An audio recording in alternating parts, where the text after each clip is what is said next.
हरि बोल भक्तों, हरि बोल, हरि बोल, हरि बोल। जया एकादशी 2024 कब है और मुहूर्त, पारण का समय और महात्म्य की कथा। हरि भक्तों, महात्म्य की कथा का हम पद्म पुराण से श्रवण करते हैं। आइए पहले जान लेते हैं तिथि और मुहूर्त। माघ महीने की दूसरी एकादशी जया एकादशी कहलाती है। इस दिन श्री हरि की पूजा करने से मोक्ष की प्राप्ति होती है। जाने जया एकादशी के पूजा का मुहूर्त और महत्व। माघ महीने के शुक्ल पक्ष में जया एकादशी आती है। ध्यान दें भक्तों, जया एकादशी व्रत करने वाले के पितृ कुयोनि को त्याग कर स्वर्ग में चले जाते हैं।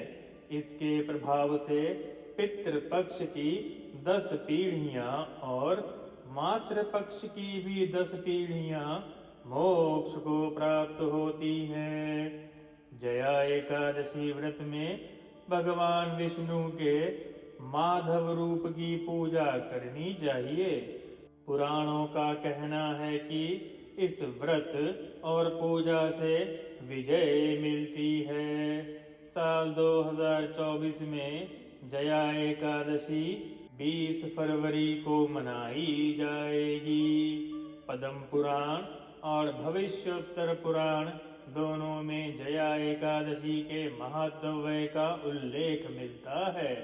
स्वयं भगवान श्री कृष्ण ने युधिष्ठिर को इस दिन का महत्व बतलाते हुए कहा था कि इस दिन उपवास करने से व्यक्ति को ब्रह्म हत्या जैसे पापों से भी मुक्ति मिल जाती है। तो छोटे मोटे पापों का तो कहना ही क्या। जया एकादशी व्रत मुहूर्त। पांचांग के अनुसार माघ मास के शुक्ल पक्ष की एकादशी 19 फरवरी 2024 को प्रातः 8:49 पर प्रारंभ होगी और अगले दिन 20 फरवरी 2024 को प्रातः 9:55 पर समाप्त होगी। इसीलिए भक्तों, जया एकादशी का व्रत पांचांग को देखते हुए 20 फरवरी को मनाया जाएगा। अर्थात तिथि तो 19 फरवरी से प्रारंभ होगी, परंतु पांचांग और मुहूर्त के अनुसार 20 फरवरी को ही व्रत का संकल्प होगा और पारण का समय 21 फरवरी को प्रातः 6:55 से 9:11 तक होगा और पूजा का समय 20 फरवरी को 9:45 से लेकर दोपहर 2 बजे तक होगा। पद्म पुराण में व्याख्या मिलती है कि जया एकादशी का व्रत करने से हर प्रकार के पाप और अधम योनि से मुक्ति मिलती है। साथ ही साधक को जीवन में भौतिक और आध्यात्मिक सुख मिलते हैं। मान्यता है कि जया एकादशी का व्रत करने से मरणोपरांत मोक्ष की प्राप्ति होती है। अतः नियमों का पालन करते हुए यह व्रत करें। जो बुजुर्ग इस व्रत का पारण नहीं कर सकते, उनसे एक ही प्रार्थना है कि चावल और अनाज का त्याग करें और फल आहार करें। जय श्री राधा, जय श्री कृष्ण। बोलो श्री बांके बिहारी लाल की जय। आइए भक्तों, अब हम पद्म पुराण में वर्णित एकादशी महात्म्य का श्रवण करते हैं। माघ मास की शुक्ल पक्ष की जया एकादशी का महात्म्य। युधिष्ठिर ने पूछा, भगवन आपने माघ मास के कृष्ण पक्ष की षठतिला एकादशी का वर्णन किया, अब कृपया करके यह बतलाइए कि शुक्ल पक्ष में कौन सी एकादशी होती है, उसकी विधि क्या है तथा उसमें किस देवता का पूजन किया जाता है। भगवान श्री कृष्ण बोले, राजेंद्र बतलाता हूँ, सुनो। माघ मास के शुक्ल पक्ष में जो एकादशी होती है उसका नाम जया है। यह सब पापों को हरने वाली उत्तम तिथि है। पवित्र होने के साथ ही पापों का नाश करने वाली है तथा मनुष्यों को भोग और मोक्ष प्रदान करती है। इतना ही नहीं, यह ब्रह्म हत्या जैसे पाप तथा पिशाच तत्व का विनाश भी करने वाली है। हरि भक्तों ध्यान दें, ब्रह्म हत्या और पिशाच जैसे तत्वों का भी यह व्रत नाश कर देता है। इस व्रत के करने पर मनुष्य को कभी भी प्रेत योनि में नहीं जाना पड़ता। इसीलिए राजन प्रयत्न पूर्वक जया नाम की इस महान एकादशी का व्रत करना चाहिए। एक समय की बात है, स्वर्गलोक में देवराज इंद्र राज्य करते थे। देवगण पारिजात वृक्षों से भरे हुए नंदवन में अप्सराओं के साथ विहार कर रहे थे। 50 करोड़ गंधर्वों के नायक देवराज इंद्र ने स्वेच्छानुसार वन में विहार करते हुए बड़े हर्ष के साथ नृत्य का आयोजन किया। उसमें गंधर्व गान कर रहे थे, जिनमें पुष्पदंत, चित्रसेन और उसका पुत्र ये तीनों प्रधान थे। चित्रसेन की स्त्री का नाम मालिनी था। मालिनी से एक कन्या उत्पन्न हुई थी जो पुष्पवंती के नाम से व्याख्यात थी। पुष्पदंत एक गंधर्व का पुत्र था जिसको लोग माल्यवान भी कहते थे। माल्यवान पुष्पवंती के रूप पर अत्यंत मोहित था। ये दोनों भी इंद्र के संतोषार्थ नृत्य करने के लिए आए थे, अर्थात इंद्रदेव की संतुष्टि के लिए नृत्य करने के लिए आए थे। इन दोनों का गान हो रहा था। इनके साथ अप्सराएं भी थी। परस्पर अनुराग के कारण ये दोनों मोह के वशीभूत हो गए। चित्त में भ्रांति आ गई, इसलिए वे शुद्ध गान न गा सके। कभी ताल भंग हो जाता तो कभी गीत बंद हो जाता था। इंद्र ने इस प्रमाद पर विचार किया और इसमें अपने अपमान का समझकर वे कुपित हो गए। अतः दोनों को श्राप देते हुए वे बोले, ओ मूर्खों, तुम दोनों को धिक्कार है। तुम लोग पतित और मेरी आज्ञा भंग करने वाले हो। अतः पति पत्नी के रूप में रहते हुए तुम दोनों जाओ, पिशाच हो जाओ। इंद्र के इस प्रकार श्राप देने पर दोनों के मन में बड़ा दुख हुआ। वे हिमालय पर्वत पर चले गए और पिशाच योनि को पाकर भयंकर दुख भोगने लगे। शारीरिक पातक से उत्पन्न ताप से पीड़ित होकर दोनों ही पर्वत की कंदराओं में विचरते रहते थे। एक दिन पिशाच ने अपनी पत्नी पिशाची से कहा, हमने कौन सा पाप किया है जिससे यह पिशाच योनि प्राप्त हुई है। नरक का कष्ट अत्यंत भयंकर है तथा पिशाच योनि भी बहुत दुख देने वाली है। अतः पूर्ण प्रयत्न करके पाप से बचना चाहिए। इस प्रकार चिंता मग्न होकर वे दोनों दुख के कारण सूखते जा रहे थे। दैव्य योग से उन्हें माघ की एकादशी तिथि प्राप्त हो गई।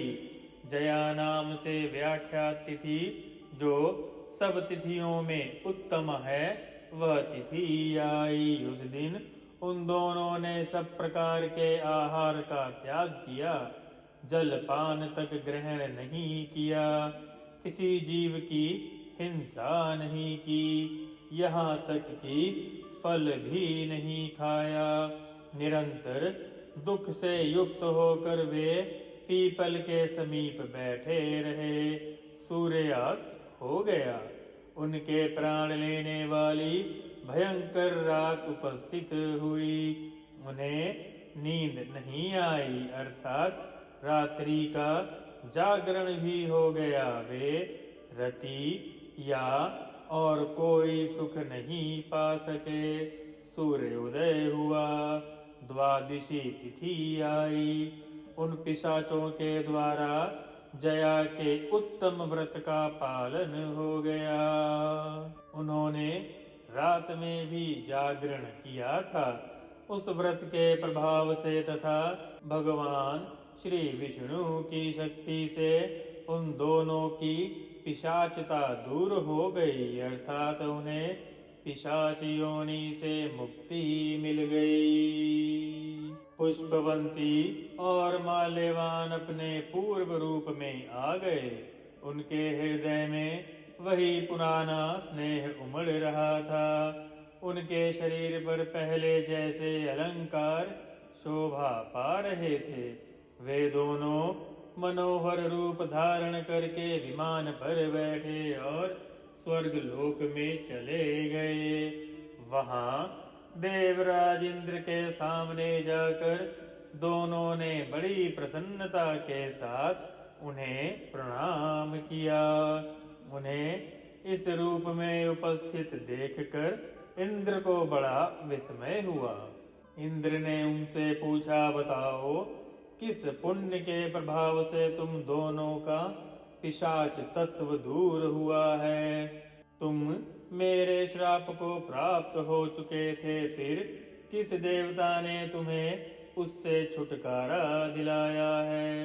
माल्यवान बोला, स्वामिन, भगवान वासुदेव की कृपा से तथा जया नामक एकादशी के व्रत से हमारी पिशाचता दूर हुई है।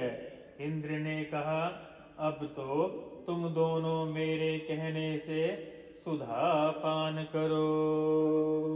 जो लोग एकादशी के व्रत में तत्पर और भगवान श्री कृष्ण के शरणागत होते हैं, वे हमारे भी पूजनीय हैं। यह बात स्वयं देवराज इंद्र ने कही। क्या कही? जो लोग एकादशी के व्रत में तत्पर और भगवान श्री कृष्ण के शरणागत होते हैं, वे हमारे भी पूजनीय हैं। भगवान श्री कृष्ण कहते हैं, राजन, इस कारण एकादशी का व्रत करना चाहिए। नृपश्रेष्ठ, जया ब्रह्म हत्या का पाप भी दूर करने वाली है। जिसने जया एकादशी का व्रत किया है, उसने सब प्रकार के दान दे दिए हैं और संपूर्ण यज्ञों का अनुष्ठान कर लिया है। अर्थात जया एकादशी का प्रभाव सब प्रकार के दान और संपूर्ण यज्ञों के अनुष्ठान के बराबर है। इस महात्म्य के पढ़ने और सुनने और सुनाने से अग्नियोष्टोम यज्ञ का फल मिलता है। कथा संपूर्णम।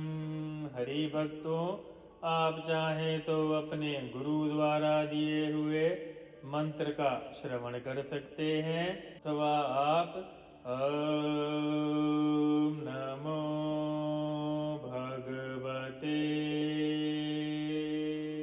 वासुदेवाय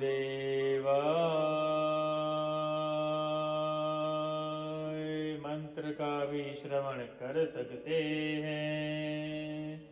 मंत्र के उच्चारण में ओम नहीं औम का उच्चारण करे, अर्थात अकार मकार उकार अ उ म औम